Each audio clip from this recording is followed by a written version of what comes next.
to ask, man. Are you sure about this? I'm not sure if they're ready, you know. Listen, man, we can't wait any longer. And we're not going to know if they're ready unless we challenge their minds. I hear that, bro, but times have changed, you know. People are mad sensitive nowadays. Everything you say offends them. I know.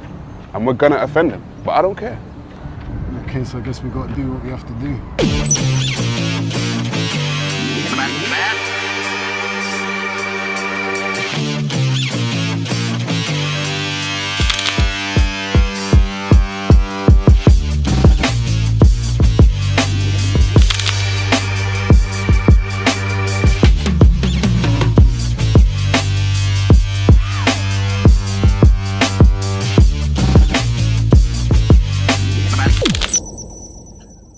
Peace, family. Peace. And welcome back to the Black Opinion Podcast. Listen, today's show is a bit of a deep one, okay? But before we get into it, got to introduce the host. Mr. Marcus Loveless. Marcus Loveless. And the pivotal piece, as we always say, behind the camera. You know his voice, but you don't know his face, okay? Mr. Addoink. Say wagwan. Greetings, people. You're in for a treat. Let's go. Yeah. So, family, if you haven't done it already, all right, you need to start liking, sharing, and subscribing, all right? That's what you need to do right now. Listen, now, the Black Opinion is not just our opinion. Today's show, I'm sure a lot of people are going to want to know our thoughts on it, Marcus, yeah? Yep. You guys might have your own thoughts on it. So, it's your opinion too. It's the people's opinion. So, you better call in when it's time. Right now, in the live chat, the live link, the StreamYard link is there. Click it. Addoink behind the camera will put you in the back room. You can still watch the show. Yeah, he'll put you in the back room. When we're ready for you, we'll get you on. So, if you guys have or have not been watching, Marcus, Johnny Depp versus Amber Heard, has been going on. We've been hearing some stuff. Now, domestic violence is a very serious issue. Indeed. Right? But it's rarely spoken about when it comes to men. You're jigging the camera there, bro. Oh, sorry. I apologize. It's rarely spoken about when it comes to men. People talk about domestic violence a lot when it comes to women. Yeah. I think this case has kind of highlighted the domestic violence towards men. So what I think we should do, or what I'm going to do, is I'm going to read out some statistics because I myself, I didn't know that domestic violence was such a big issue when it came to men, but, you know, clearly it is. Addoink. Let's get to the first slide. Right. It says domestic violence against men. While it is a general perception that the pain of domestic abuse is something endured only by women, domestic violence against men is more commonplace than often realized. Official statistics and surveys reveal what some would regard as a surprisingly high proportion of women inflict physical harm, as well as emotional, psychological, and coercive control over their male partner. The same is true in same-sex relationships. First question to you, Marcus, yeah? Yep. Do you know anyone... Addoink, thanks for that. No problem. Do you know any men that have had domestic violence inflicted? Why are you smiling? Why are you laughing? This isn't funny. You know, this ain't funny. You know, it's not a funny subject. You know, I was thinking myself. Yeah. Do you know any men that have had domestic violence inflicted upon them? Yeah, myself. Yourself? Yeah. But obviously, I didn't stay for long, innit? All right, well, you're going to have to tell us that story. Yeah, well, it's not really a story, innit? It's like you get into relationships with people, and some people come from backgrounds where domestic violence is a part of their life. Mm-hmm. And a lot of people have that honeymoon period. Mm-hmm. And then next minute, you know, you get into a little argument with somebody and they might decide to lash out. But a lot of men, which I'm just finding out of recent, will stay through that. And a lot of other men won't even take a tap on their shoulder. Right. Do you get what I'm saying? So I'm not going to say I was in something where it continued on. I'm just saying, isn't there a lot of men that have been in relationships where they've been hit in some form of way by a woman? I mean, I've been slapped in the face by a woman. Yeah. Well, that would be you too, then. Right? I've had things thrown at me by a woman. That would be you too. So that would be classed as domestic violence. But the thing is, as men, though, generally we don't tend to think of it as domestic violence. Did you think of it like when it happened to you? Did you think, oh my God, I'm in a domestic violence situation? No, I just thought she was violent. Yeah, see, that's the thing. That's it. I wouldn't. It's not something I would think of reporting to the police, is it? Or attacking her back in some form of way because I wasn't exactly hurt. See, we're gonna go into that. Let's read it. Let's read this again. Addoink, bring up the second slide, please. Just to let people know, this is actually from the National Centre of Domestic Violence, right? It says male victims. The finding was mirrored in an annual crime survey for England and Wales, which found a quarter of all domestic abuse crimes in 2018-2019 were committed against a male victim. In the same year, 16 men died at the hands of their partner or ex-partner, compared with 80 women, according to the Office of National Statistics. Addoink, next slide, please, my bro. There you go. Right. Yeah, so it says the crime survey stats also showed that 3.8% of men is equal, which is equal to 786,000 men, and 7.5 of women, that's 1.6 million, were victims of domestic abuse in 2018-2019.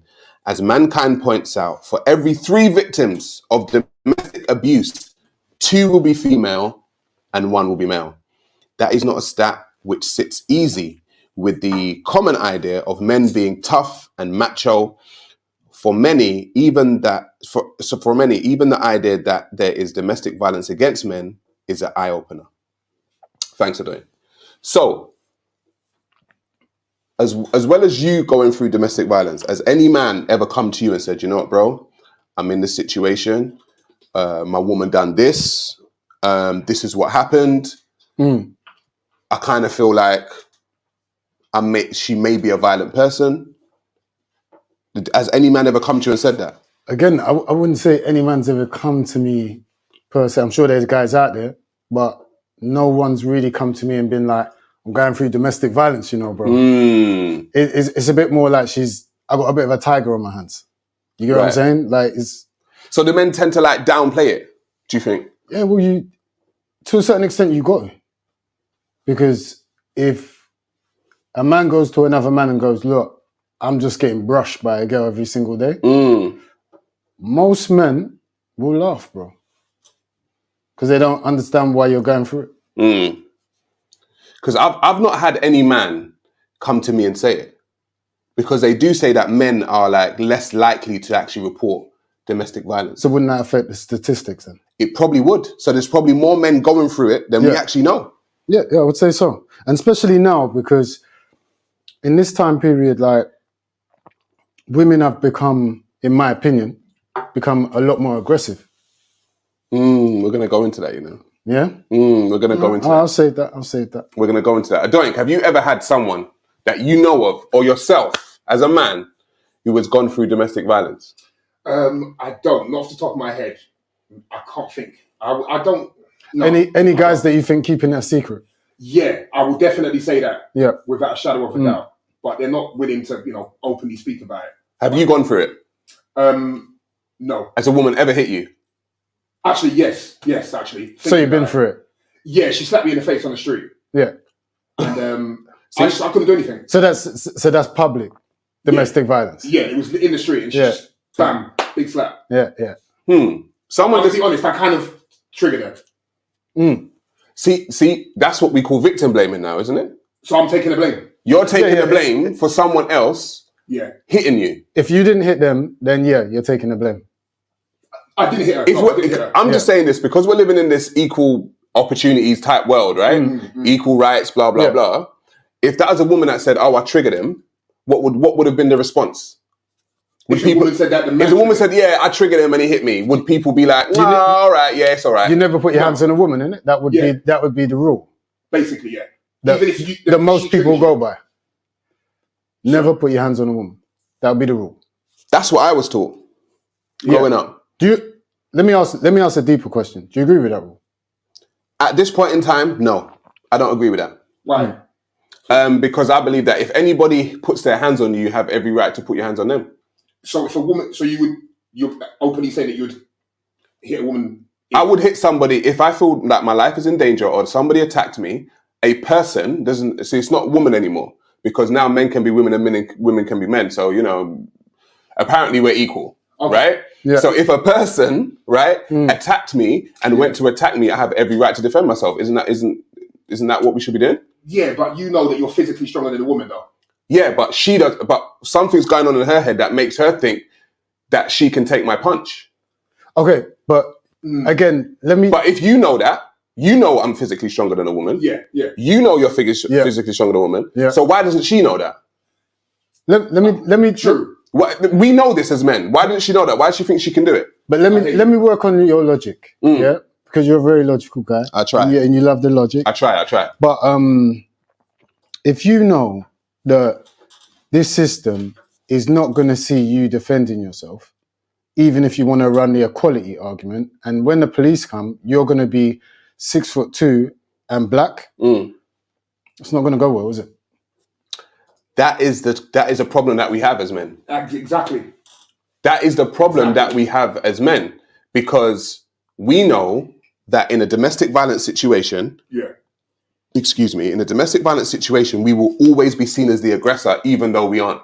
Even if we don't do anything and she attacks us, we're still the bad person. So then what happens now? What happens when a woman knows that?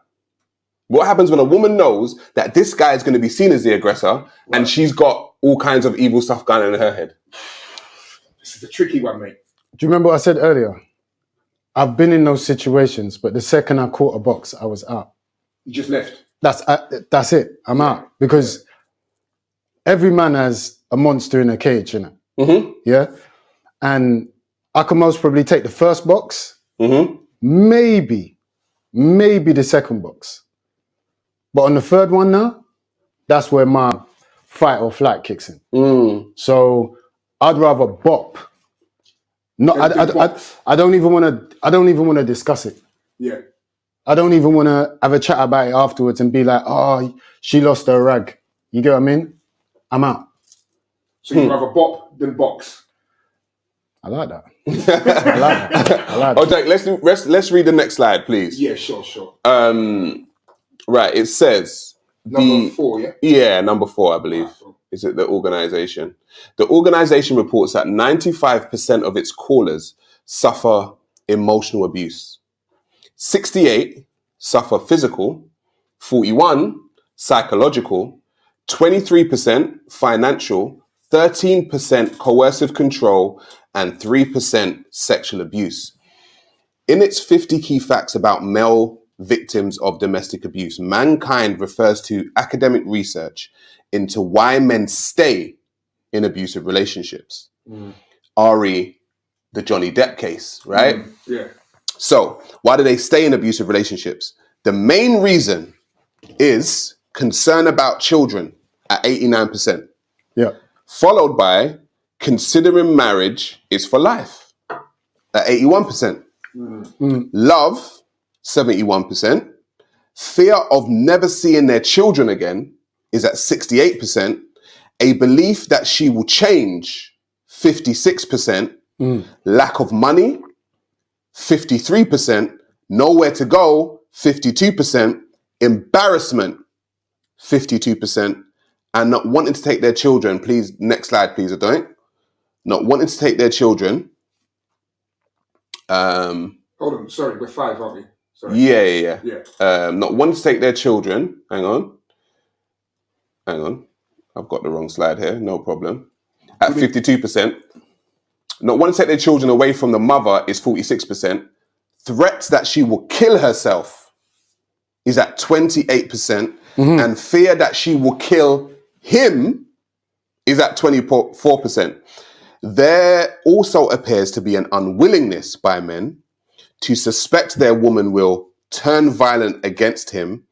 Only 3% of applicants made to police applications made to police forces in 2017 under the Domestic Abuse Disclosure Scheme, Clare's Law, were by men. So, all of those factors, right? Feeling that she's going to kill him, financial, love, all the others. When we kind of hear women say these things, generally, we're like, why did you stay? What, you stayed for that? What do you mean? Addoink, take that off the screen, please, bro. We say like, why did you stay? For what? Yeah.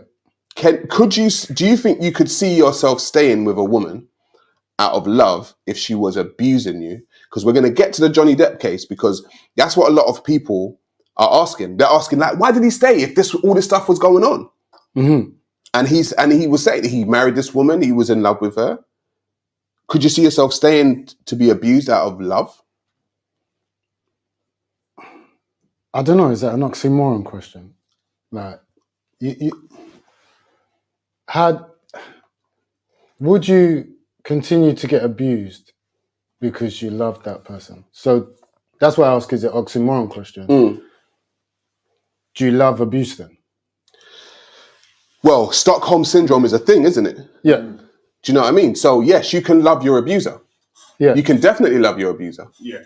Yeah, but on a real level, but is it kinky or is it just a mental breakdown? When you say kinky, what do you mean? Like, some people like to be whipped in it, bro. Some people like pain. Some people like, they don't feel their relationship's got anything in it. Right. If there ain't arguments. That brings excitement to the relationship. If you come from a dysfunctional family, from the day you were born, dysfunction is your normality. So when you go into another relationship that feels like it's just a normal day, you're just going for a walk through the park, everything's calm, that's not alive to you if you come from dysfunction. Right. In fact, you can't even function in harmony. Right. So you might even trigger off certain situations just to get some action. That's what people that come from a domestic upbringing, that's what they have. It's a mentality thing. That's why I said. So the abnormal now becomes normal. Well, their abnormal is normal to them. Their abnormal is normal. Yeah. And your normal is abnormal. So then why would somebody from a quote unquote normal background get with someone and be in an abnormal situation? Because that happens. People have come from like, healthy family homes. And they find themselves in a domestic situation. And everyone's like, well, you didn't see this growing up. Why is this now love to you? Why does this situation now equal love to you? Would you agree that in a relationship, generally, there's two people, generally? Yeah, generally, yeah. And in that two-party relationship, would you agree that one person would generally have the stronger character? Yes, yeah. Well, if the abusive person has got the stronger character, there's your answer. So, are you talking about like a male-female dynamic type thing? Doesn't matter which. And it's an energy thing. It's an energy thing. If your character and just your aura about you is stronger than your partner, male or female, you're gonna dominate them. And especially if you choose to use your domination not in an intellectual way, but you choose to use it in a domineering way physically or abusively mentally. So I would suggest that people get in relationships and a stronger character makes them feel protected, gives them something, because that person is stronger than them character-wise.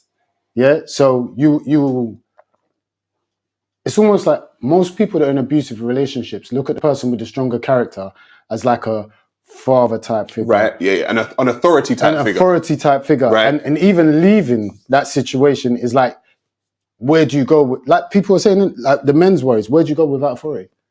What do you do now? Like a lot of people have that fear, like, what do I do now once I've left somebody, even though they're dominating me? That's my authority. That's who I look to. So I guess it's just an abuse of power, isn't it? Really. So do you think, right, okay, so I'm gonna read something else, but I'm gonna ask you the question before I read it out. Yeah. Do you think that when it comes to male abuse, do you think that women are convicted much? come on. No? No, how are they going to get convicted? Addoink. Next slide, brother. Sarah, can you read out that last slide one again? Because I put up the wrong one. I put up the one that we're about to do now. Oh, okay. You put up the women convicted one. Yeah, can we read that just once again? What, 52%? Yeah. Can we just do that again? All right, 52%. No, that's the women. We're going to read this one now. All right, cool. Yeah, we're going to read this one now. All right. So let's just read women's convicted. Let's read women convicted. So based on answers to parliamentary questions, Mankind noted convictions of women perpetrating domestic abuse has increased sixfold in the past, in 15 years. Sorry, sixfold in the 15 years to 2018, 2019. Up 806 in 2000, by 806 from 2004, 2005 to 4,599. A 74% conviction rate in 2018-19.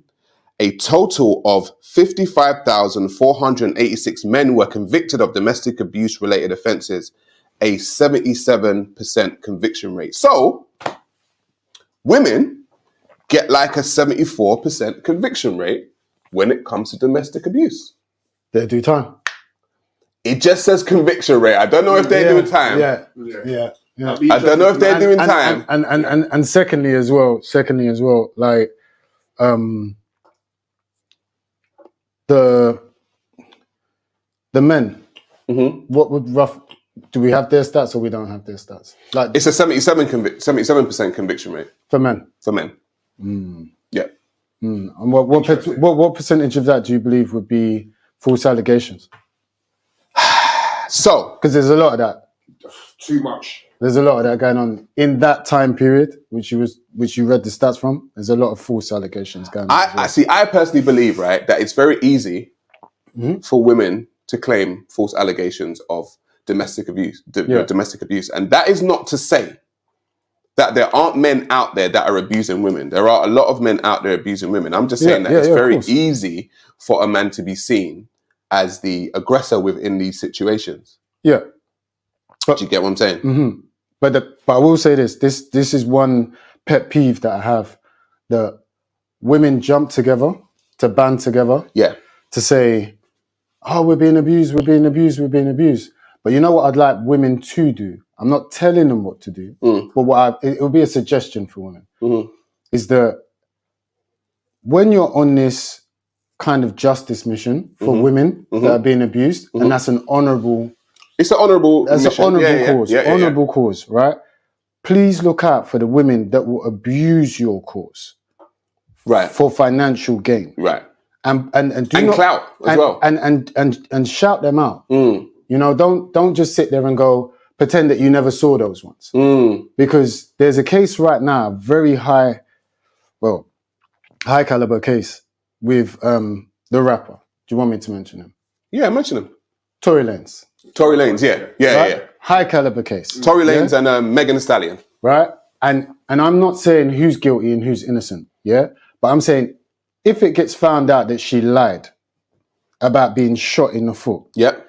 I'm saying... Because apparently they didn't find any bullets. They didn't find any bullets so far, but I'm saying I still don't know until the end result comes. Yeah. So I'm not going to pass judgment until then. Yeah. But if it is found out that this guy is innocent, and a whole bag of women and men were saying, cancel this guy, Tory Lanez, ruin him. Yep. You know, like he should never... Men were even threatening to do him physical harm. Yep. Right? Yep. Now, to find out this woman is lying, if she is lying, this is why I said just a second ago, convicted, like jail time. Right. Because that's what I want to know. Like, if somebody is lying on you to the point... Because a man can't turn around and say, somebody shot me. Yeah. And not do jail time. Yeah. That's a serious allegation. Bro. Huge. Could have killed her. That's a serious allegation. It shot me, bro. Yeah. Do you get what I'm saying? Saying somebody stabbed you, but let alone they shot you and they didn't. But I tell you what, she recently went on to, I think, the Gayle, Oprah's friend Gayle. Gayle King. She went on to Gayle King. She went on to her show and she's on there and she's talking about, you know, she's talking about the case, she's crying, obviously all this kind of stuff. Yeah, that and helps. the thing is, it does help. And this is the thing about, and it's going to sound so bad, like, when it comes to women's tears nowadays, it's like, what are they worth? Because you just don't know. There was a time when women used to cry and you should be like, oh my God, she's crying, something's going on, blah, blah, blah. But now so many cases like this are popping up out of the blue, you don't even know whether or not to believe all women. Remember, that was a hashtag, you know, believe all women. Yeah, but you know, I don't mean to throw off the topic, yeah, but I want to take it in a circle quickly, yeah? When we're dealing with psychopaths, yeah? Say there's a psychopath running around killing people, men and women, doing terrible things to people, yeah? Have you noticed, like, when you go on YouTube and you see them getting interrogated, yeah? You'll get body language experts, the top psychologists, you get what I'm saying? Like, you get all of these people come out of the woodwork to find out whether this person's lying, what makes them tick, the whole nine, right? But when it comes to like men being lied upon, we just got waves of propaganda of like, oh, he did it, 100%, he did it, and nobody ain't even touched court yet. Now, I'm not saying, where I'm not involved in the situation, I can't say who's guilty, who's not. But I'm like, come on, guys, let's hit court. Let's see some evidence. Let's see some evidence first. Oh, do we have a caller, Addoink? Yeah, we do. We got a caller coming in. All right, cool. Angelica. All right, let's bring Angelica on. Let's bring Angelica in. Hello. Hey, Angelica, how you doing? I'm doing really good. How are you? I'm good. Have you been listening to the Johnny Depp case? I have. I saw recently his testimony. And have you all seen that?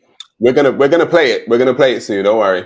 I would love to give my feelings on it after we kind of watch it together, because I have some thoughts, and I was listening to, you know, the conversation y'all were having about women banding together to seek justice in silent abuses. And just the issues of saying, you know, be careful about the wrong people attaching to your cause. And it's interesting because there's certain issues in global society that we apply this logic to, and we say, be careful, the wrong people might attach to your cause and fuck it up for everybody. Right. And I've noticed it comes to issues relating to women and issues relating to culture and race and how we're seen in society together. And so this will be interesting, and I would love to share more once we've watched it. Of course. Well, you can come back. We're gonna play the video. Thank you, Angelica. Addoink, close that. We're gonna play the video, but before that, let's get to some comments and see what some people are actually saying about this case before we get to the video. So you've got one comment here. Addoink. Okay. So it says, I've experienced being with a woman who seeks conflict like Amber Heard. It is the worst situation a man can be in. The police will favor the woman, and so do the judges. That is very true. That statement there is facts. The woman will always be protected. Who's the commenter? It's AC. AC. Why? AC. I've got a question for AC. Like, why didn't you run away? I'm not saying what you should or shouldn't have done. But we read that. And exactly, but I would like to know if he wants to reply again. What was his reasons personally for staying? Yeah, would be good to know. Okay. I think a lot of people don't necessarily love the abuse. They love the person, but I don't think they like the abuse. So I think in the back of their mind, they think this person will probably change. It's probably a one-off. I've been with them for 10 years. They punch me up every now and then. They kind of get used to it. So I think people feel that they need to stay because they've invested so much in that relationship. Let me ask you something on that, Sarah. This is what always confuses me. You know, if your partner has positive traits, like they love to paint every so often, right? You appreciate that, right? Right. Because it doesn't physically hurt you, yeah? Right. So you stay because you like some of her paintings. Or say you don't like some of her paintings. Right. Either way, you stay with her. It's a positive thing. It doesn't hurt you, yeah? You know what confuses me? And this is why I say, do you love the abuse? And you maybe just have not worked out that you are beginning to love abuse. Abuse, yeah. Like subconsciously, you're saying? Subconsciously. Not frontal lobe consciously. Yeah. But subconsciously, you've started to enjoy it. Because let me put it to you this way, yeah? If you was to slap one of my children, yeah? Like, I don't have a second thought. I don't go, give him another chance, darling. Let's see how this goes. You get what I'm saying? I'm down there. I'm going to, I'm down there, innit? Yeah. And I don't think twice. I don't worry about this and that. And she might even turn around and be like, no, Dad, don't do that. Or don't do this. Yeah. But it's going to happen anyway. Because I don't give second chances. Right. Because I haven't been brainwashed in any way. I hear that. Yeah. I don't feel sympathy for him in that way. So those nights that you had walking through the park or the good times you two might have had, it don't apply to me because I see clearly. You know, like in relationships, sometimes your people can see clearly. And you can't because you're thinking of, just as Addoink said, the good times, the this and that. But your people are looking in and they're going, bro, you had that. Yeah, like, you're tolerating that. Yeah. Do you know what I mean? But you're like, for the kids, bro. You know what I mean? For the kids. Nah. But as you read, a lot of men are, right? A lot of men are staying for that. So and to me, it comes back to I'm going to bring you back full circle again. It comes back to that, like, have you seen, I'm going to get into the therapy part later. Right. But what I'm saying is, have you not noticed you started to love abuse? I know you can make the argument for you love the person, but if the person comes with repetitive abuse, then that's a part of the person. Right. Yeah, of course. So how are you separating it? Do you get what I mean? Of course. Yeah. Addoink, let's get to the meat. Let's get to the video. Let's do this. All right. Let's listen to Johnny Depp and Amber Heard. We're going to listen to the voice recording. Hang on, one second, Addoink. We're going to listen to the voice recording. We're just going to break it down a little bit. Go on, Addoink.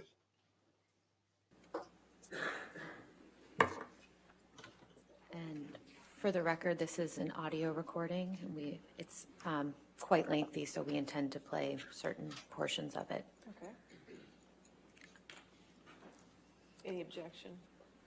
No objection, other than we'd just like to know what minute, second portions they're going to play. Okay, but the entire audio is in evidence, correct? Yes, ma'am. And no Yes, objection? Okay, all right, And 343 in evidence. If you'd like me to read the specific minutes now, or we can provide it to council afterwards. Hey, if you want it now, or as you go, or, okay. We intend to play minute 25, 37 seconds through 26, 28. 1 hour and 57 minutes, 21 seconds through 1 hour, 58 minutes, 54 seconds. 2 hours, 38 minutes, 52 seconds through, 2 hours, 38, 52 seconds through 2 hours, 39 minutes, 43 seconds. Let's get to the audio. Let's get to the audio. Those are 4. It's just audio. That's the promise you gave me a little while ago. I'm telling you, Here we go. if you lost memory last night of kicking me out the door with the fucker hitting me, Again, and sorry. and your memory is gone from you kicking the bathroom door and hitting me in the skull as I was bent Again, down. I am Wait, sorry. if you have those memory fucking divots. I was upset. There was a lot going on, okay, and I was but on an Ambien. Okay, Like, but why are you obsessing over the fact that I can't remember it the way you remembered it? I said I was sorry. I didn't deny know it. that. I'm not talking about that. What I want. Addoink, what's going on? There's no audio. I don't know what's happened there. Play that, man. Let's skip it a bit. Cannot work it out if you run away to the bathroom every time. Listen to me. Listen to me. A boxer can't go 12 rounds without a fucking minute break. I'm not giving you a minute break. You do it at minute 3 at the beginning of an argument. No. There are rounds, man. And when it gets too fucking hairy, the ref splits them apart or whatever. But all I'm saying is, you can't have a solution if the argument just keeps mounting and mounting and mounting and mounting. I fucking go into the bathroom and sit on the floor. Bam, bam, bam, here you come. I come out. Fight, crazy, escalated. I go split again, I go to another fucking bathroom or a bedroom or something. Pause that a sec, So what he's saying is that she's basically following him around the house and attacking him, following him around the house, attacking him, and he's asking her, we're going to get back to it. Leave it on the screen, please, Addoink. She's attacking him. Yeah. He's trying to run away or get away from the situation. He's saying, listen, I need a break. Stop it. She's continuously pursuing this guy.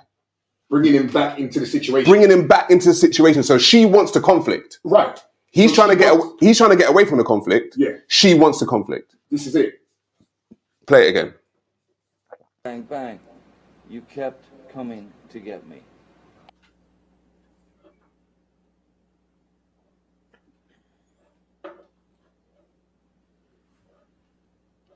I'm going to skip it a bit because go for it. It's a bit quiet. Just let you throw. I'm not saying that. You're saying that. You're putting words in my mouth and then making non sequiturs. I'm giving you a situation.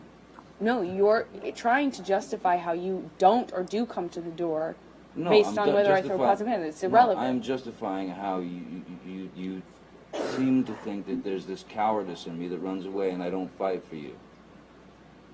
And you're justifying that by saying I throw pots and pans? Okay, cool. Let's talk about everything you do wrong. I'm not the one who... All right, pause that. You see, to me, that's a classic. Classic when someone is in the wrong, yeah, and they know they've done wrong, then they'll be like, oh, but this is what you do. Let's talk about what you do. He's talking about her throwing pots and pans at him, yeah, following him around the house, pursuing him, wanting the conflict, and he's trying to get away all this time. And then when they've come to sit down to talk about this thing, she's like, well, let's talk about what you do. Man, listen. Listen. I can't with people like this, Like, I can't, because it's like, they talk about narcissism and they talk about, like abuse and all this kind of stuff. And they always talk about it generally when it comes to men. All the time when it comes to men, but never generally with women. So she sounds like, and he sounds calm. Yeah. In that, he does sound he does sound calm, but he sounds like someone who's just trying to explain to someone, who he's clearly seen lose it. Let me chime in, because I'm not in 1 second giving her an out, not at all. But it's like, if I go to the bathroom and you follow me to the bathroom and you're doing any kind of Rambo moves, like trying to kick down the door to get in, I'ma open the door, I'ma get my car keys, and I'm gone. Whether I go and stay in a hotel, whatever. Like, once you've gone Rambo on the thing, bro, like, are you? I just want to know from men, are you saying stay there and defend your home against your significant other? You can stay there and defend yourself. How? Like I said before, earlier on, I was saying, listen, if somebody tries to attack me, man or woman, I'm defending myself. Yeah, but I'm sorry to cut you, Marcus, but that is dangerous. What's that? What you're saying is, if a female comes at you, you're going to hit her the same way you'd hit a man. No, I'm not saying I'm going to hit her. I'm saying... He's saying he's going to walk out. I'm going to get in my car, and I'm gone. Do you get what I'm saying? Whether I go and stay in a hotel, then I have to speak to family and friends to work out what to do next. Yeah, but one thing I know, this is not a winning situation. Yeah, when you're saying the person is physically attacking you. And then when you get, what Johnny Depp is basically saying, how I broke it down, is that when he's saying you get a cool down moment, that's the end of a round. Yeah, it's the end of a round. Right? Yeah, so he knows she's going to go again at some point. Yeah. But before she goes again, he's like, yo, you know what you just did just then? Yeah. That's a bit mad, isn't it? Yeah. And she's going, I like that. Bring on the next round. Let's talk about what you do. What you do. But if we fast forward it, she's just saying, bring on the next round. So if you really think about it, she's like, cut the long talk. Let's get to it. Let's get to it. Yeah. Like, why are you a wimp? Why don't you want to go another round? Why are you running away? She's saying it clear. She's basically calling him a coward. Yeah. Because you don't want to go around, because he doesn't want to engage physically with her. Yeah. Like, man, she's like, man up, bro. So, Sarah, in that situation, what would you do? If she's telling me, oh, man up and come and fight me. Yeah, what would you do? Because remember you said, if a woman's coming at you physically, man or woman, you're going to deal with the situation. So in that situation, Johnny Depp, how would you as Johnny Depp, what would you do? At this point, if you're telling me, listen, there's too many variables here. I'm in my house. Yeah? Okay. I'm in my house, first of all. So you're on the defend the house. This is my sanctuary. Yeah, this is where I live. Right. Yes, we're married, yeah? But everybody knows that Johnny Depp is the breadwinner in that household, yeah? But this is you. Forget Johnny Depp, this is you. I'm saying, if it's my house, and I'm the one who's doing this, listen, you gotta leave. But how? How'd you go about doing that? I will physically take you out of the house. Right. Now you see that. You see. Or I'll call the police. Thank you. Yeah. Lock yourself. As a matter of fact, I'll call the police because the minute I try to physically take it, it's all long. It's all long. Because you know that Addoink, just her licking her ankle, on the doorway on the way out, By the time you dropped her outside, she is rolling on the floor. She must probably dash herself. Ironically, she must probably dash herself down some stairs, bro. Yeah. I've seen on YouTube women running into elevator doors, bro. Running into doors and then saying it was the man. And saying it was the man. Yeah. Listen, we're gonna get back to it. Hang on, we're gonna get back to that. Give her a minute. I'm gonna give you a little anecdotal story. Yeah. I was 21. I was at my friend's house. We were doing 21-year-old things. We were all playing PlayStation. Right. One of our friends had a child with this woman. Yeah. Excuse me. He had been having trouble with this woman. We're all sitting down playing PlayStation. His door goes. We're still playing. He goes to answer his door. There's 3 of us in the house. He comes back down like a couple seconds later, and his baby son is in a basket. So we look at him and be like, "Oh, you're taking your son today?" And he's like, "No, I just opened my front door, and my son is on the doorstep in a basket with no one else there." So we're like, "What? How the hell what happened there?" So then he takes his son. He's like, "Oh, his mother must have been going a little bit crazy, whatever." Yeah. So he literally stands there thinking about it, and literally about a minute later, he just says to us, "This ain't over." He runs to his back window. Yeah.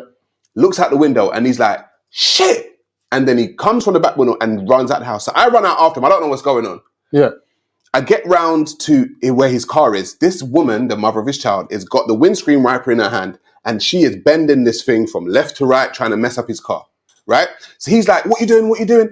She picks up a brick, a stone of some kind to go to smash his window. And he grabs her and he's like, "Stop being silly, stop it." And she's just she's acting like a Tasmanian devil, bro. Yeah. She's like, "F you, you're this, you're that, blah, blah, blah, blah." She's just going all, and I'm standing there like, whoa, this is kind of crazy. Yeah. So then she takes off her shoe and starts slapping him in the head with her shoe. Yeah. Spits in his face. Yeah. Spits in his face. And she's like, "Come on then, hit me then, hit me then." She's repeatedly saying, "Hit me then." He grabs her, picks her up, and throws her on the ground. If you ever hear this woman screamed like she'd just been struck by lightning or something. Yeah, of course. The screams was just like, "Oh my God, I can't believe you've done that. Oh my God." Even though she antagonized him. She was the one hitting him in the head with a shoe, spitting on him, going to smash his car. Yeah. And it's just like you said, the victim, they people like this can turn from aggressor to victim like within a that. split second. And be believed. Yeah, but and be believed. I've seen it myself. Yeah, but ain't that, to me, that's a play though. Like, I'm not being funny, but like, that's a play, innit? Yeah. That's a play. That's She's playing the character. Yeah, but she's also, it's a set-up move. Like, I've seen it done 100 times to guys, and I haven't really seen guys do it to girls, because obviously guys will be just deemed as the aggressor straight away. But girls can put you in a situation where isn't that the trigger point? She wants you to harm her. What's your trigger point? So she can say, look, he's the abuser. Your car, you, all of it. Well, your car, yeah. These are the things that they're setting you up for, right? Come on, if I touch these things, if I disrespect these things, I know he's going off, right? And this is why I say it's a very strange mindset that men have to be in nowadays, because you need to be like, I don't want to say feminine, because this isn't the way I'd previously act in the past if somebody was disrespecting my child and mashing up my car. But what I would say now... The times have changed though. But now in the modern day, straight away, this is me. Pulling out the phone. Yeah. You have to. Yeah, I'm pulling out the phone. Yeah. And you can mash up the car. You can do what you're doing, but I'm just standing there with the phone, bro. While your property gets smashed to pieces. Yeah. Literally. Because if I touch you under any form of anger, you see as a black man, one thing that we're not working out here, is that we talk about a lot in other subject matters of black men being thrown in custody. Yeah. With their hands tied behind their back, and they can die in custody because police officers will come and see your big black ass and get excited and think like, oh, let's all 5 of us take him down and rush him. So this girl might be thinking, haha, I got you back. But really, you're choking down there, bro. Yeah. So for me, I ain't even got time to be worrying about her crazed mindset. Yeah. Then worrying about 5 police officers not even listening to me and just jumping out of a van and just rushing me straight away. I'd rather stand there, mash up my property then. Because after you finish mashing up my property, believe me, everything in my life is going to be about getting my child and getting as far away from you as possible. I think that's a smart move, mate, to be honest. But that's the modern day. Yeah, but I think it's smart. If I weren't in the modern day, it'd be a different thing. It'll be pair, bro. Yeah, of course. We're going to get back to the video. Do we have any callers in? We've got Angelica still waiting. Yeah. She wants to talk about the video. Yeah. And we've got another guy after this called Banksy. Do you know what? Do you want to go to Angelica first? No, let's get Banksy in first, and then we'll get Angelica. Angelica, be patient, but just keep watching. But let's get Banksy in too. Banksy, can you put your camera on, please? Hello, gentlemen. Sorry, my camera isn't actually. I don't have a camera on this particular I know phone. this voice. He's all right. He's okay. All right. I know him from. I know Sarah from Speaker's Corner. Yeah, and I know Titans TV and all the guys. Gentlemen, I just wanted to simply say there was an interview with Jordan Peterson and a actor. I'll be honest, I forgot the name of the gentleman. He literally said in his video he had his wife wanted to have him removed from the house somehow. She called up the police and said to the police, my husband is acting erratically and he's not being normal. Can you come round? And the police said, look, I'm sorry, we can't just come round because your husband is not acting normal. Unless he's threatening to hurt the children or himself, we can't really do anything. She puts the phone down, calls back 45 seconds later and says, my husband's going crazy and he said he's going to hurt the children. 4 police officers were at his door arresting him. He was in handcuffs within hours. Do you see how dangerous that situation is? 45 seconds later, she calls back the police and says this. For that lie, this man's life was destroyed for months on end. He had to go through endless amount of courts. Yes, he spent literally hundreds of thousands of pounds because he was quite a wealthy individual. He's done really well in the acting world. He literally spent hundreds of thousands of pounds just to prove that he wasn't going to harm his children, that he is safe around his own kids. So Banksy, what do you think men need to do in these types of situations? What do men need to do to protect themselves from these types of situations? The thing is, men, I believe men, we are problem solvers. We're confronted with life's problems all the time, and we simply find solutions around issues that are barriers that are affronted in front of us. Now, your friend was absolutely right. The gentleman was right. In this situation, or in most situations, you should be recording something. Johnny Depp right now would have been in the deepest of poo. I don't want to swear, but he would have been in the deepest of poo if he hadn't recorded some of the footage, some of the stuff that Amber Heard had said to him. So in this modern age, because we're dealing with, you have to deal with contemporary life and contemporary law and contemporary, courts and the police. You're not a caveman anymore. You can't club your wife over the head and drag her into the cave anymore. She's not going to listen to that. You're not in the Middle East. If you were in the Middle East, you'd have very different rights. The Middle East, the man is still the king. But in this gynocentric Western society, your video recorder, your phone, your tape recorder, whatever recordings, evidence that you have is your best friend.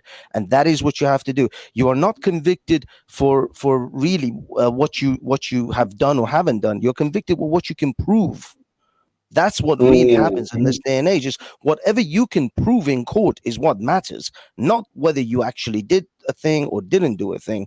And they say that you're not, your statement that you give to the police, for example, many people make the greatest mistakes of giving statements without their lawyers present. Never give a statement of never even talk to a police officer, even on a casual basis. This is something a lawyer in America was doing a lecture on. He says, don't talk to police officers on even a casual basis, because no police officer is off duty. And they are always recording and writing or memorizing the things you have said. And you could convict yourself by your own misspoken words. Yeah. Even if you never actually did anything. So Banksy, would you say that then this system is actually emasculating men and masculating women and putting them in a dominant position in situations like this? We live in a hypocritical society. We live in a society where, for the longest time, women, especially since the birth of feminism, have fought for supposedly, quote unquote, equal rights. But really, we've given women the rights to do all the things men used to do, as well as all the privileges women used to have. They've kept that. They never let go of the privileges. I'd argue that we've given women the privilege to do what the most heinous men done, and also give them female rights. Because for me, feminism isn't about being equal. It's about now doing the stuff that some of the most evil, vindictive men done within society. Yeah, I mean, it's the thing is, what's happened is there was a time when men had their positions. See, as men, we deal with each other in a different manner. We know that there's a line. Once you cross that line with another man, you're going to get blasted in the face, and then there'll be repercussions for you and potentially for the other person. So we know. Exactly. But we have those standards, and we have these unspoken rules amongst them. But with women know that it is socially unacceptable for men to physically encroach upon women in any way. I mean, nowadays, grabbing their wrist is considered, some sort of grossly bodily harm or some form of assault. So in any way, a woman can literally beat you, and there's plethora of videos online. You can see women are literally beating and slapping and throwing milkshakes of a guy who's like 6'4", 6'5", weighs like 18 stone. The guy could crush this woman with one hand. This is a 5'5" woman chucking milkshake on a man that is 4 times her size, and yet it's socially unacceptable. And if a man even lift a finger, even if he chucked the same milkshake back on the woman, it would be hell to pay for that man. It's unfortunately, we live in this hypocritical society. We have to recognize that as men, we have to recognize we live in a double standard society. We live in a hypocritical society that is highly gynocentric now, and that we have to find coping mechanisms and navigate through this society. Now, for most of us, we've grown up. If you're past your 40s and late 30s, you're probably dating women who are a bit more reasonable, a bit more understandable of maybe the 40s plus categories. But if you're a young 20-something-year-old man growing up in this society, you've got a lot of things to navigate through. It is fraught with dangers. You could sleep with a woman, even if you're both drunk, she could call you a rapist the next day, and you have no recourse.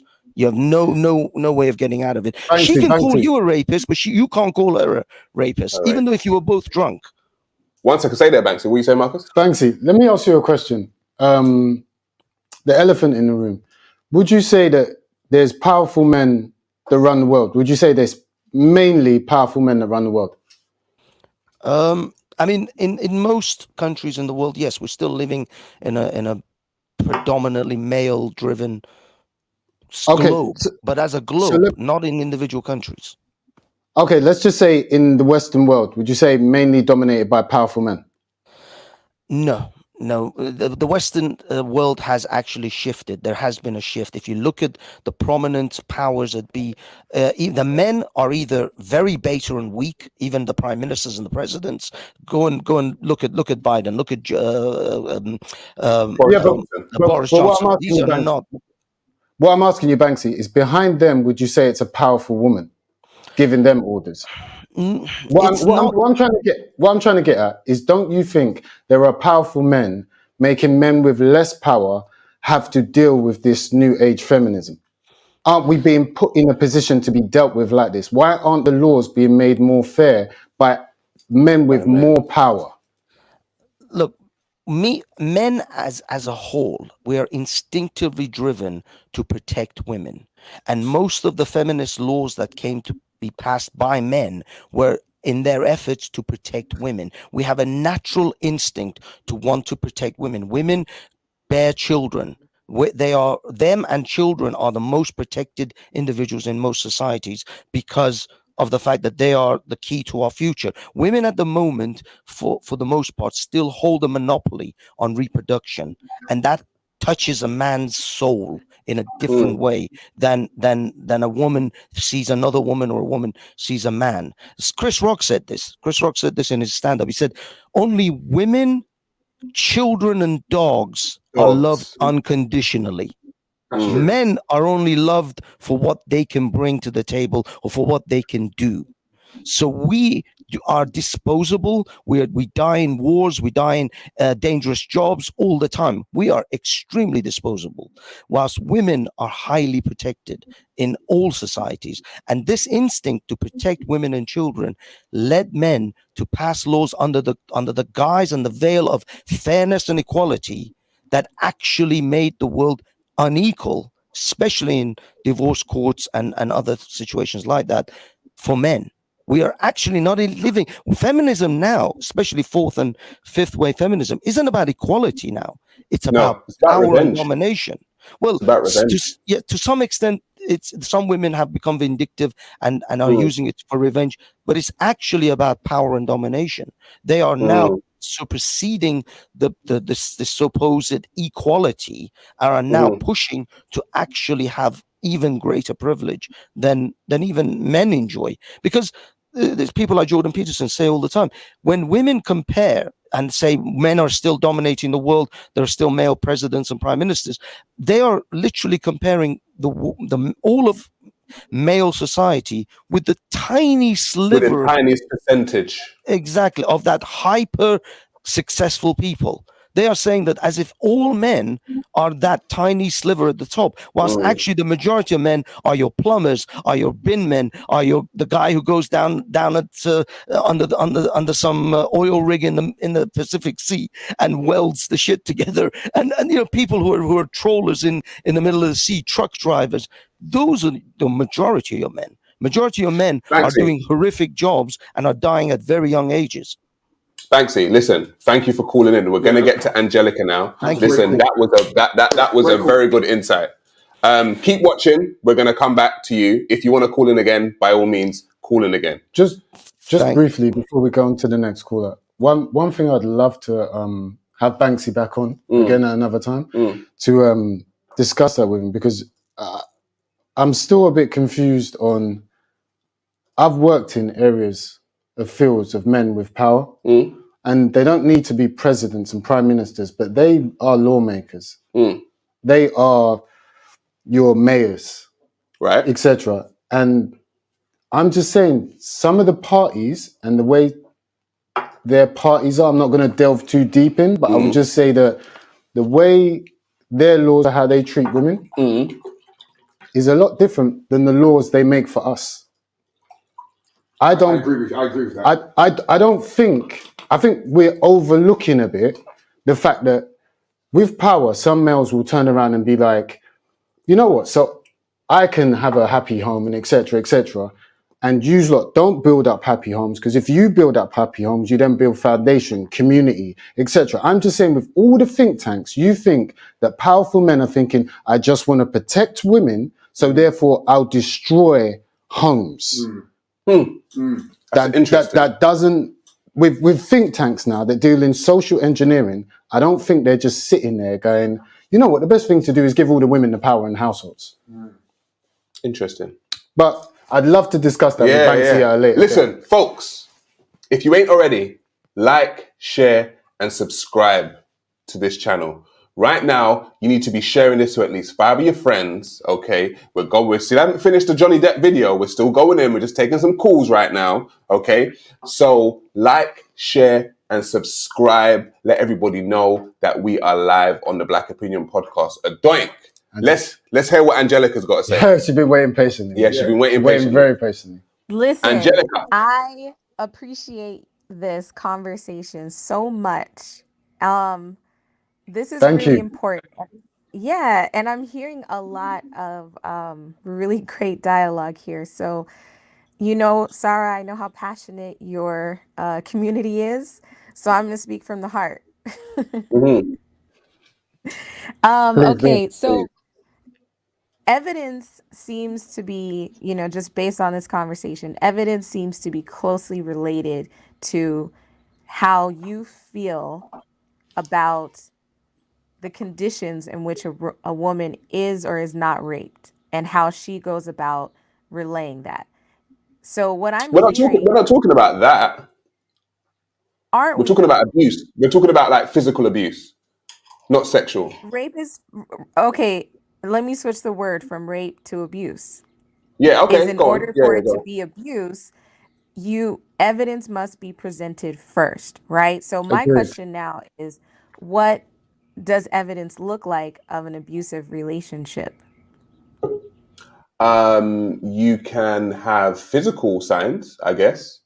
Scratches, punches, bruises. I would actually say the only evidence you have in the modern day is footage. That is it. There is no other evidence. Okay, so and unless you literally, if we went back onto your word, the grape word, I would say then if there was DNA evidence, hence sperm, whatever else, then that is obviously scientific evidence, biological evidence. But if we're talking about any other form of evidence in the household where it actually occurred, I would say you'd have to have camera work, because men and women lie nowadays a lot when it comes to these situations to either get clout or to just get some endorphins through attention. So I would definitely say camera work.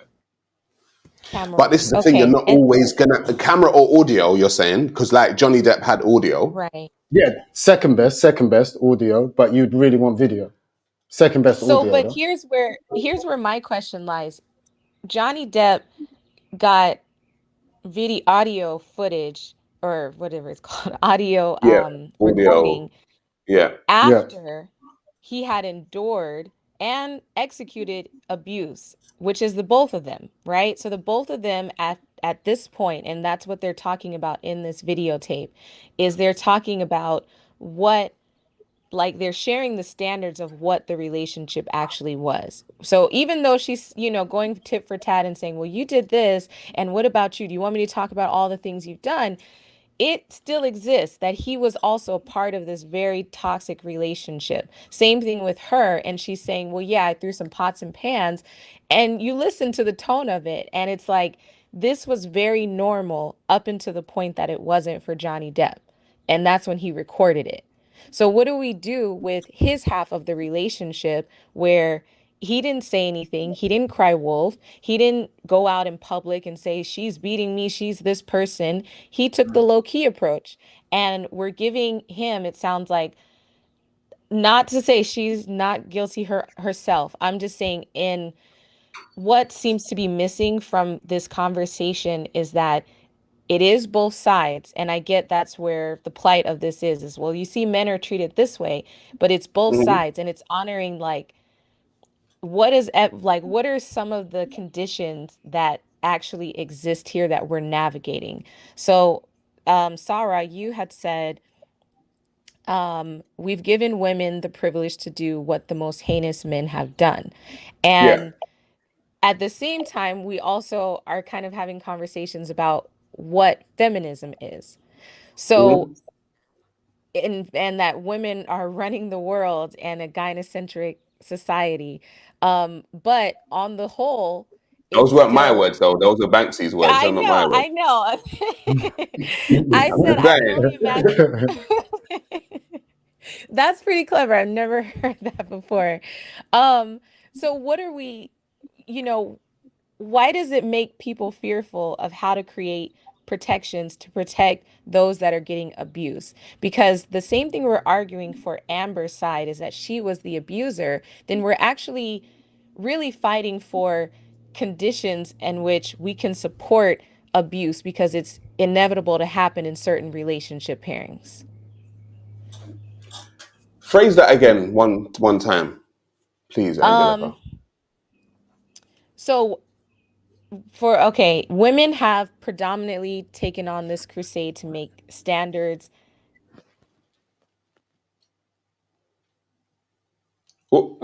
Angelica, you there? Angelica, you there?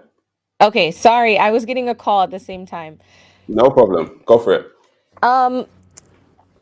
So it sounds like abuse is, like many other things that are really dark and toxic in our society. Abuse is something. Oh.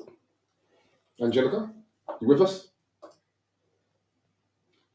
All right, Angelica, I'll tell you what. I'm going to put you in the back room. Right, we'll come back to you. And we'll come back. We're good. We've got Adam. I enjoyed the call. Okay. Yeah. All right. Let's say Adam. Sorry, Adeem. Sorry. How you doing? It's Aiden actually. Aiden. Oh, sorry. Aiden, what's going on? That's right. You got it right the third time around. That's all right. I just want to highlight something that I think is socially being promoted. That married households, like, we don't promote being married. We don't promote being together. We don't promote raising our children together. We don't do that anymore. And now all these everything I've seen from you so far has been basically aimed to provide negative portrayal of men and women from both perspectives. There's nothing being positive about being together. And that's really sad that you see. My mom and dad been married for 45 years. My sister for nearly 15. I'm single, like, I'm nearly 40. I have no children at the moment. And it's just sad to see how people are not promoting being together in a married household. Because according to the statistics, and this is true facts, right? Every single child that is raised in a household that is mom and dad are married is better off in every single social aspects of their existence in comparison to mom and dad. Just that they live together. Aiden, yeah. We're not talking about marriage. We're talking about we're talking about like physical abuse. We're talking about domestic abuse. I understand that. I understand that. I'm sorry. I'm maybe a little bit slightly off the subject, but it all connects to one single element of our existence, doesn't it? It's all part of it. Whether it's abuse or not, whether it's together, whether it's not. It's so far in the last 2 years, I haven't seen anything promoting anything to do with man and woman that is positive to being together and raising children. Across the board, from every single existence that we have available to our exposure. We're not exposed to positivity about parents. Sorry, go on. So, while I don't necessarily disagree with you, I really do want to stay on subject, and I want to stay on the physical abuse and in regards to male physical abuse, and I want to stay on it in regards to Johnny Depp and Amber Heard. Do you mind if I ask him one question before we go? All right, go on. Yeah. Go on.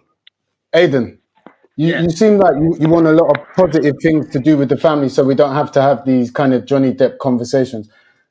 Just briefly, if you could make it brief, what suggestions do you have on fixing the modern Western family then? What suggestion? I don't know it all. I I don't have My all the guy. consequential knowledge that is available in the world. Come on, I was born in Azerbaijan. I was raised in England from like age of 14, and I was raised in Southeast London. I have a completely broad variety of social existence in comparison to everyone else in this country. You probably never met anyone from my country, so it's very difficult for me to explain. It's very difficult for me to explain things that I see mom and dad an imperative part of household without any shadow of doubt. I used to sell crack and I don't heroin. agree with you, but Aidan, I want to stay on. I really want to stay on subject. I really do want to stay on subject. But thank you very much for the call. Thank you very much. Addoink, as a matter of fact, can we play a little bit more of? I know we got some callers, but they can just wait. Yeah, just let Auntie Jenny know that we're going to come to her, and we've got Angelica after that. Yeah? Okay, cool. Auntie Jenny will come to you. Angelica will come to you. Let's just play a little bit more of the Johnny Depp video. Let's pick up where we left off.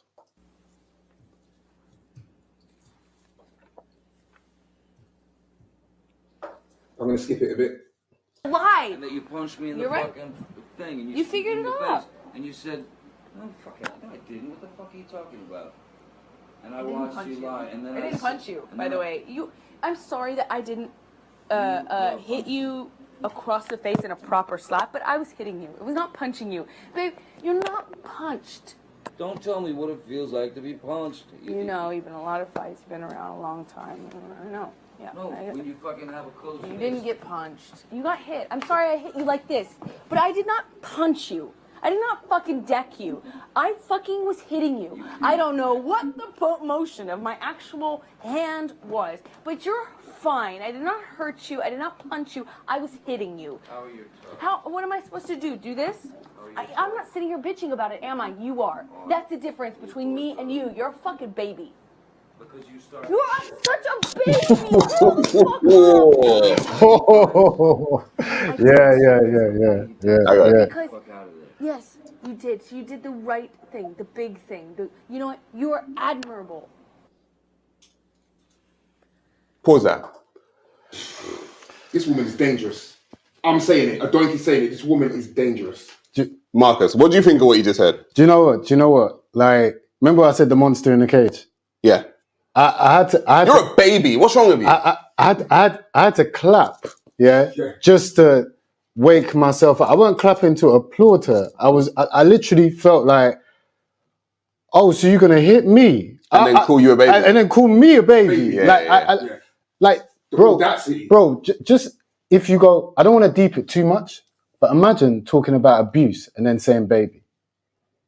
You get what I'm saying? Like on another level, right? And what I find with it, and what I wanted to ask you, is that you said earlier, when somebody flips it back on you, yeah, right? But she's got it down to a fine art. Yeah. She's it's a fine art. Yeah, she knows what she's doing. Like she's bang out of order. She's wrong. Yeah, that's clear. And I would like to get back to Angelica's point at one point after we get the auntie. Yeah, but she said something where she said, "We're hearing the volcano erupt, but we never saw it boiling up." Yeah. Okay. Yeah. Right? That's fair. And that's fair.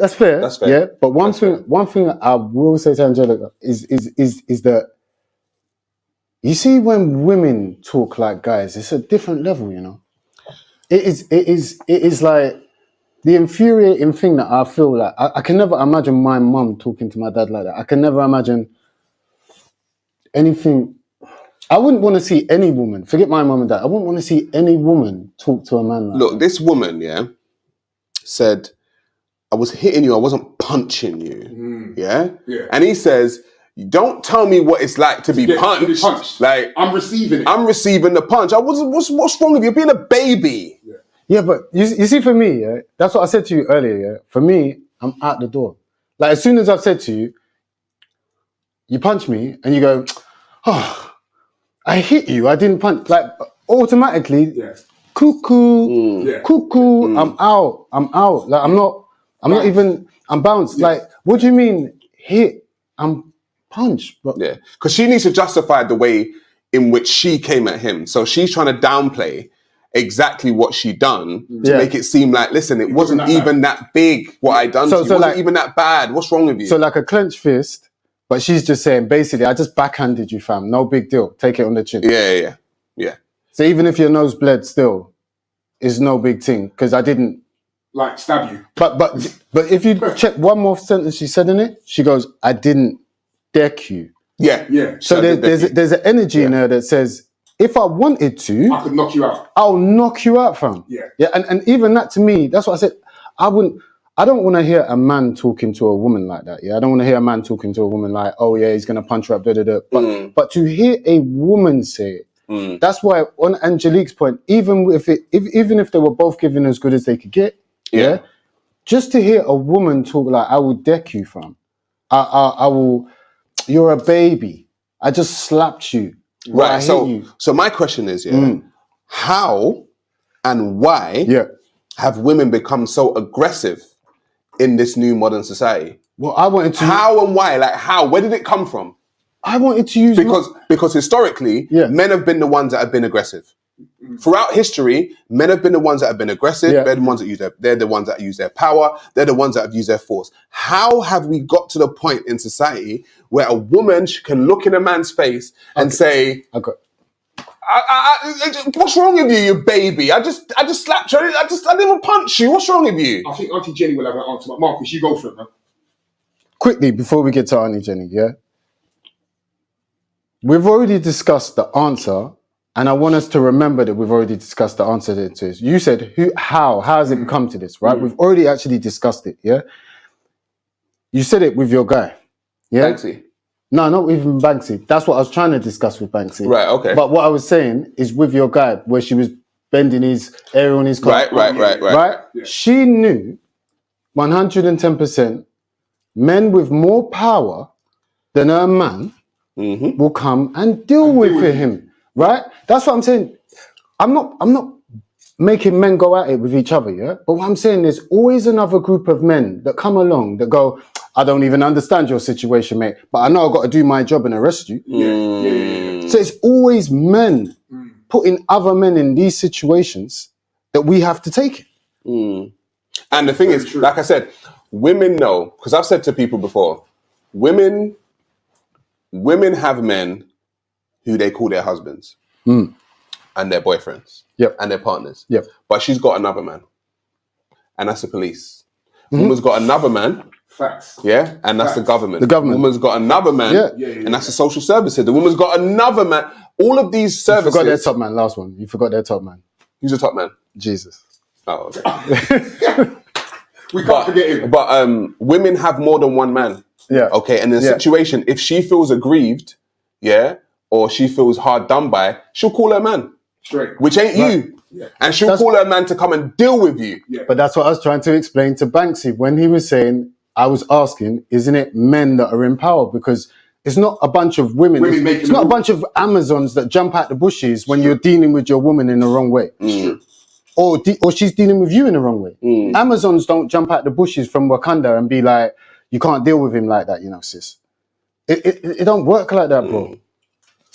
But let's get Auntie. Let's not forget Auntie. Let's not forget Auntie, innit? Auntie Jenny, how you doing? I'm fine. How you doing, Auntie? I'm great today. When I was listening to your conversation, I remembered a couple of nights ago, I was bored and I was watching a documentary.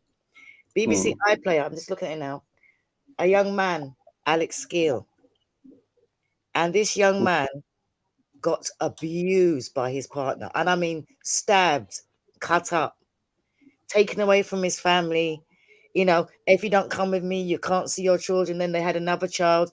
And even though the police would get called to the house and they thought, well, something's not right. And it took one police officer to say, I'm not leaving this. I'm not letting it lie.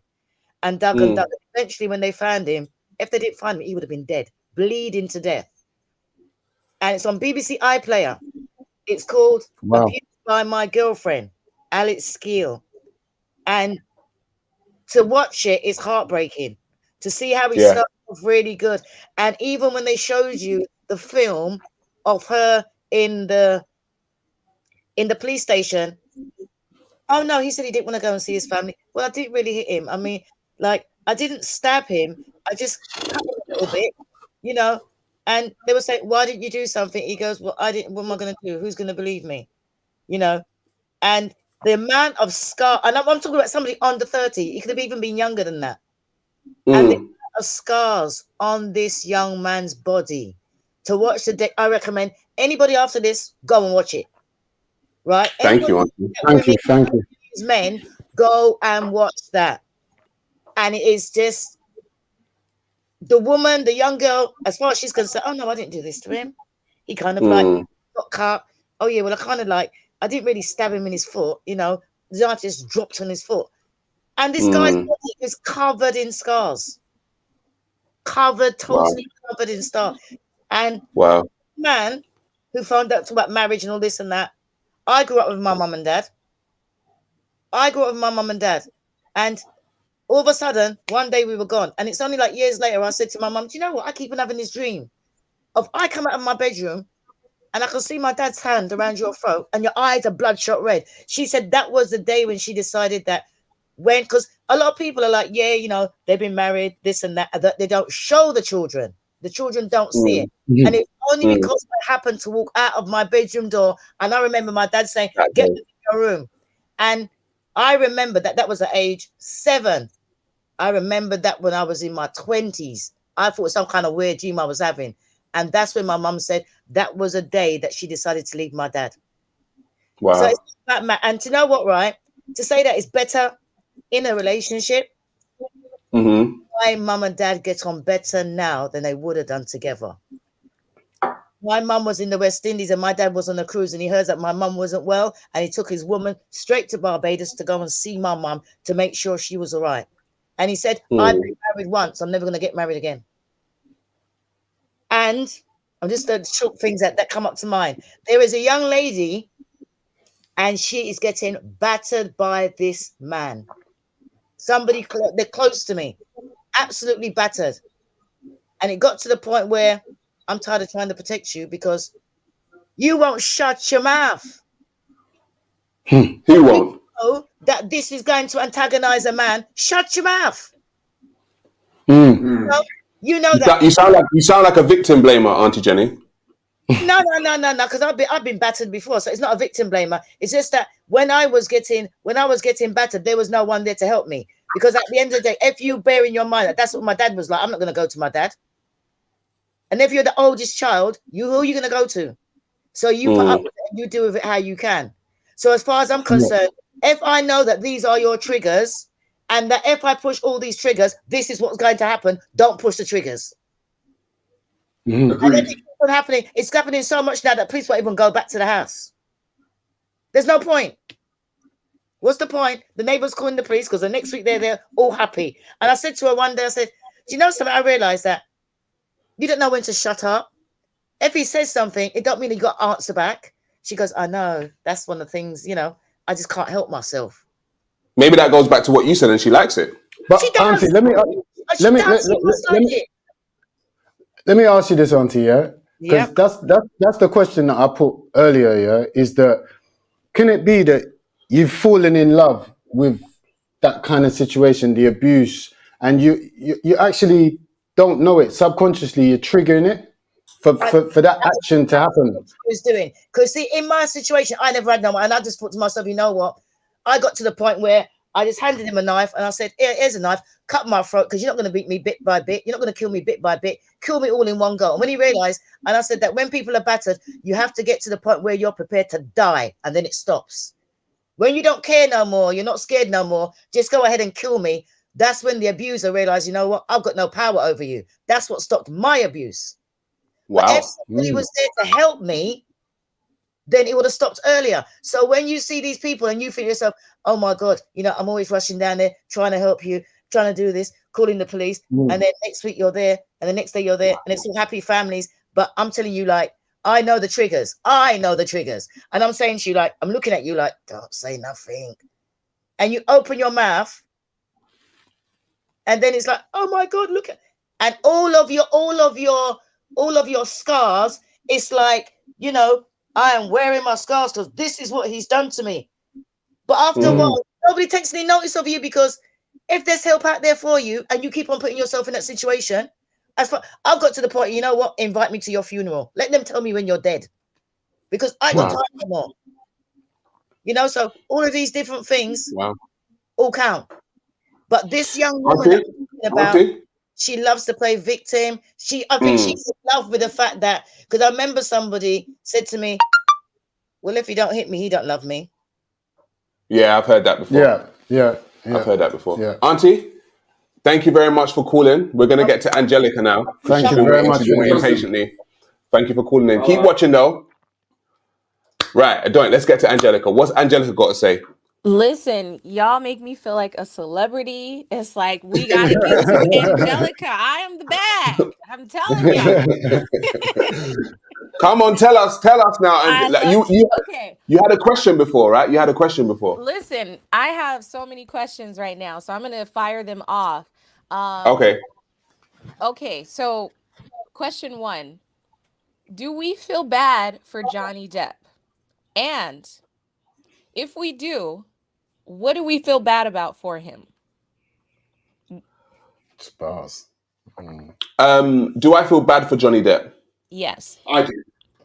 Addoink, you do? I do. Because he's in a situation where he probably wants to retaliate, but he can't. He's a high-profile celebrity. He's taken this abuse. He's been in this relationship for a long time. You can clearly see the man he didn't want to be in that situation. This has probably been going on for years. Do you know what I'm saying? He's got a lot at stake. And I just feel like he's kind of trapped. He feels a bit trapped, and I can see the stress that he's under. And I just feel his pain because he's in a difficult situation. Because if he hits her, his career is finished. Completely finished. But that's what she came out and done, though. She came out with the picture saying, look... That's fake. Yeah, I know, but that's what she came out with that picture saying, look... Wait, it's fake? That picture was fake. Apparently, she used nail polish. She used nail varnish on her face, like red nail varnish, to show that he broke her nose. Apparently, that's the accusation. These actors, they'll go to the limit. What's your opinion? So do I hang on? So Angelica, sorry, you said, do I feel sorry for him? I feel sorry for him in the fact that he had a upbringing with a mother who was abusive, apparently, and that led him down this path. He didn't deal with those demons because you can't choose your mother. Right. Your mother's your mother. You can't choose her. And if that mother or that family situation a family member chooses to abuse you, you don't have a say in it because you're a child. So I feel sorry for him in that way. Can I say that I'm gonna be the odd one out and be like, I don't really feel sorry for him. Really? Why's that? I feel sorry for his situation. Okay. But for him personally, I just don't know because all the facts ain't out. And I think we've become a society now where the obvious is there, you know? The obvious is there that he's got with this girl who seems on the front cover of the book to be very abusive, yeah? Right. But for me, like, I didn't hear of him being abused in his previous marriage. So you've kind of... relationships. Pardon? Or relationships. Or relationships. Yeah. I never heard of him getting beaten before. And I'm like, sometimes people can spiral out of great scenarios because there's something dark within them that wants to be in something. And once they get in it, they can kind of give you this kind of woe is me thing. But I'm saying the relationships you have left prior didn't, from my knowledge... That we know of. That we know of, yeah? Didn't seem to have this type of abuse. So a lot of the time, I'm saying with some men, yeah, and I'm not excusing this girl at all. What I'm saying is some men jump into relationships after what they come from. They think the grass is greener. They might go for a younger girl, but younger girls come with younger mindsets, yeah? Some men jump into situations, they'll be like, oh, I want a girl that's more lively sexually, yeah? But sometimes with that behavior comes a more violent attitude, a more wily coyote attitude. Do you get what I'm saying? So where I don't know him personally as a person, I can only feel sorry for his situation. I'm not going to go down the wormhole saying, because he's a man... You feel sorry for him? I feel sorry for him because literally, you know, from a clan perspective, if he's not my people and I cannot speak for his situation knowing that I haven't gone personally to the house and dragged him out of that situation, because there will be times that we haven't seen where he might have ran back to her when his friends have Right. pulled him away. That's true. Right. So My guess. Right. I can't feel literally. But like I said, but the difference. Sorry to cut you, Angelica. Will let you go. The difference is that That's abusive, Sarah. people, To my voice. people. You see how easy it is? And you probably like it too. You probably like it. You see how? Wait, I got something for that too. But go ahead. No, I'm saying people who, if that was a woman, sorry, yep, that you said that about, yeah, people will call you a victim blamer. You ran away. Your people pulled you away, but you ran back. Why did you do that? They'll say coercion, control, fear, Stockholm syndrome. Is it different when it comes to man? But then we have to get into the simple fact that once there becomes abuse in a relationship, what's the first thing you're meant to do? We all know the answer, but we so can't leave. Let Angelica go. Go on. Angelica, go on. Yeah, go. You're right. So I asked that question because it's like this conversation around, do we feel bad for him because, and the choices, which they are the choices he made, the choices she made, however many, if they did go back to each other, come back, all of this, what do we actually feel about this whole situation for him?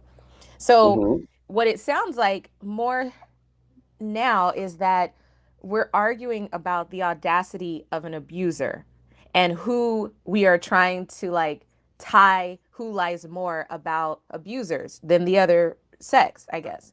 And we're arguing whether or not we believe abusers or the abuse. Who's telling the truth about being abused? So it just sounds like this, you have these two trauma stories, like you said, Sarah. His mother abused him. I'm sure she saw this in her home, Amber, as well. So now you have these two trauma stories combining, and this was the only outcome for This this. was an inevitable outcome. It was inevitable. So it just asked a lot of questions of like, is this more normal than we know? And now we're being activated like, well, abuse is going to happen, but if you touch a woman's upper back, then yes, that's a problem, because we know history shows you touch here as a man, eventually you might want to do more. So let's put some safeguards in there before. So that's kind of my answer to that. Angelica, let me ask you a question. If a woman attacks a man, in your point of view, should the man retaliate with the same force? This will be interesting. That's a really great question, and it's so dual, because there's like 50 answers to that. So in the situation with Johnny Depp and Amber, two people that come from abusive homes, and that's rooted in their core, is that they are used to either subjecting abuse or receiving it. So in that situation, if she hit him, he might want to fight back, but his fear of what he's already experienced into going inside, he won't. And it's going to kill him and push him to other kinds of abuse, which could be drugs, which has been in his past. Not to say he's a drug addict. Yeah. Let me. So hang on. You didn't answer my question. No. Okay. I was going to answer the question. She kind of skated around it. You're right. That was skillful, though. You're right. You tried. But if a woman attacks a man, should a man retaliate with the same force? Are you copying out and saying subjective? Let us speak. Go on. I'm thinking, in my experience, I did not retaliate by returning this, right? Man or woman. It's just one person abused the other person. But I didn't retaliate because in my mind, violence isn't the way. Don't return violent energy with violent energy. So now moving forward, I make better decisions in my relationships. Now, before, I probably would have hit back, because that's just what I knew to do. And so in my experience, the case was not to hit back. But in someone else's experience, if they feel this is how they have to protect themselves, that's how they're going to protect themselves too. But likely you will have seen signs of that before in the same way that I did. She's a politician, you know. Sounds She's a real politician. She good with it. She's very good with the words. She good with it. She good with it. That's She just massaged you with that one. She massaged you with that one. That was You like, still didn't get your that was answer, like, man. I'm kind of going to answer the question, but you know, That's I'm good. not. But I am. That You was were good. flirting with That me was on the answer there, good. Basically. Angelica. You know, flirting is courting. So courting Right. is answer. But are you going to answer the question? Let me give you this one, Flo. Let me give you this one. If it was her me. brother. I'm so subjective on If it was her brother. on every single thing because I And believe Angelica, yeah. if it was your brother being abused by a female, and she picked up a baseball bat and was about to wrap it around his head. Okay. He should. Here we go. Here's an answer. There's bigger issues than what's physically going on in my brother's relationship. So even I would tell him, you need to leave. You need to go. You need to run away. Do whatever you got to do. If he has not dealt with those deeper issues, he's going to leave with me this time, but he's going to go back. So then that returns the question. No, I think it's wrong to violate anybody's body. What happens though when you know it's wrong, you advocate for it being wrong to your loved ones, and they return to it? We're dealing with more than just they like it. It's something deeper that is not being communicated here, honestly. Okay, I'm gonna make it real simple and plain here. You're in your room right now. Your brother's in the room next door. Yes. She has a knife. She's already stabbed him once. She's going to stab him at least another 10 times. Should he punch her in her face to get her off him? Did you say Yes. Come on, Angelica, you can do this now. He's about to be stabbed another 10 times. Situation, 100%. Thank you. Thank you. Thank you. My answers are situational, for sure. Thank you, Angelica. Thank you. You got there in the end. You got there. But here's how we got there: is you gave me more understanding of the circumstance. Right. Yeah. Right. Okay. Right. We need to be specific, I guess. Exactly. Okay. All right, Angelica, thank you for calling. We are going to do maybe the last part of the Johnny Depp video before we round up. Thank you, Angelica. All right. Thank you very much. Thanks, Angelica. Right, Addoink, play the last part of that video. And let's see what happens next. All right, cool. Right, I'm just going to skip it a little bit, right? Yeah, no problem. Was very much the tone and the aggression and the attitude and the need for a fight from Ms. Heard. That was, I don't know if that was some need for attention, but that was a sound that I had gotten very used to. The squabbling, the raising of the voice to essentially excommunicate anything that I had to say about the situation. But then, and I do remember that incident. I believe that's from the when I was in the bathroom, and I was in fact taking a shower, and this was in penthouse 3, and she came banging on the door. I didn't answer. I was in the shower. I couldn't deal with it. I didn't want to deal with any more of of that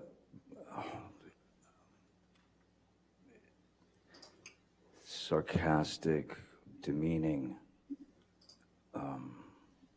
aggressive, violent, toxic spew. And so I was taking a shower and I didn't want to answer the door. She kept banging. And then I finally got out of the shower and I opened the bathroom door about just that much, just so I could have a good hold on the door in case she tried to burst in. And I was right, she did. Bathroom doors go in. She was pushing all her weight on the door, trying to get in. And I was pushing back because I didn't want to let her in, because I obviously didn't want the confrontation. She was not in best of moods, you can hear. So when I was pushing the bathroom door, trying to close it, and was almost closed, she suddenly kind of yelped in pain. And she screamed out, "Ow, my toes or my foot or something." And so in that second, I thought possibly her foot had gotten caught under the door, which would, of course, not feel great on the foot or the toes, so I thought she was maybe injured. So I knelt down to have a look. The door was still, it was still pretty well about that much open. And when I knelt down on my hands and knees to look at her foot to see the injury, she kicked the bathroom door into my head. She kicked the bathroom door into my head, and I was completely taken aback by such a corrosive, horrific move. So I stood up, and I believe I stood up, and at this point the door was open. I stood up and I said,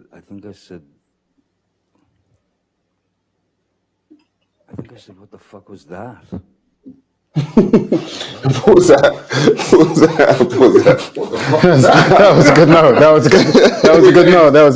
That was a good note. So Mad. Clearly, yeah, they were in a toxic relationship. Clearly, he stayed. Yeah. Clearly, well, let me not say clearly. From the looks of it, it looks like she is the one initiating the violence. Yeah, from the looks. That's from the looks of it. From what the evidence has showed so far. From what we see. We don't know if it was both of them, but from the looks of it, she's the one that initiates the violence. Yeah. So, going back to go forward, when I said that I was slapped, when you said that you were in that situation where it happened to you, you walked out. Yeah. I chose also to walk out. I chose to walk out because I knew that it could end badly. Yeah. I walked out. You walked out. Is that the advice now that we're giving to any men that are in any type of domestic abuse type relationship, that if it happens, then you walk out? Is that the advice we're giving men? Yeah, based on where you live. Yeah. So if you're living in the Western world, I suggest you walk out. I would agree with Marcus. Yeah. You would say, do not retaliate. Just forget it. Forget it. Yeah. And I have to say this, I don't want to bring race into this, but if you're a black man, please, just bounce, bro. Because the police will turn up and it's going to be a different situation. Do you not think, do you not think that there can only be one penis and testicles in a relationship? Yep. There can only be one. One penis and two testicles in a relationship between a man and a woman. 100%. Yes. Yeah. Right. Do you think that if you have a woman who thinks that she can walk around beating you up and you still stay, that she's now the one with the penis and testicles? Here comes my clan logic again, bro. Like, you picked a girl who thought she had a penis. You picked one. You knew she was like that. Well, once you started getting the red flags, you should have been out. And not because you shouldn't even have got to the point where she's in your house doing that. Like, this is why I've always promoted dating for longer. Finding out what somebody's like when they're drunk. Finding out what somebody's like when they're in an argument. Finding out what somebody's like when it comes to dealing with family conflict. Yeah. Yeah, you can't be with these, not just modern day women, but modern day people on a whole. But I would say for me being a man, I'm going to have to say women, right? So I cannot deal with modern day women and be like, oh, I'm just going to let her move in early. Oh, I'm just going to, you know, on the first kiss. It's a lot what we do in Britain. We don't really do dating. We do, if I'm out, I meet you and I kiss you. Tomorrow, I'll call you. You're my new girlfriend. Yeah, like date, fam. Date. Get to know people. Because otherwise, you're going to be in this catch-22 situation, like what you're saying, which I think is a great point.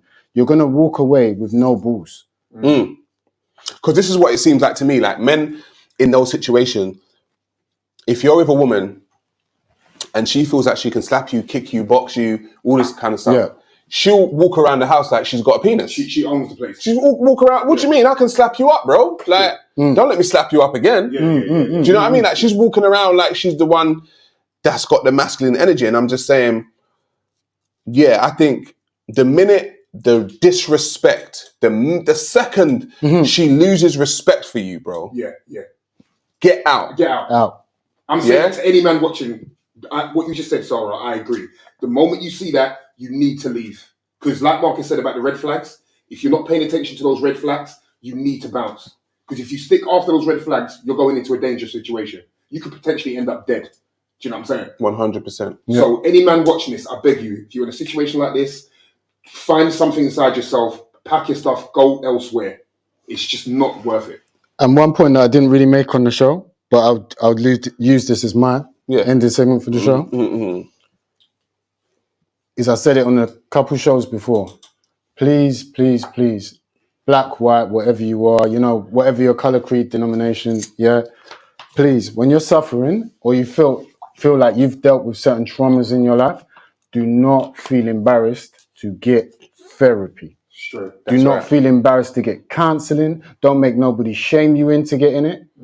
Because what you end up doing is either ruining your life or somebody will end up ruining your life.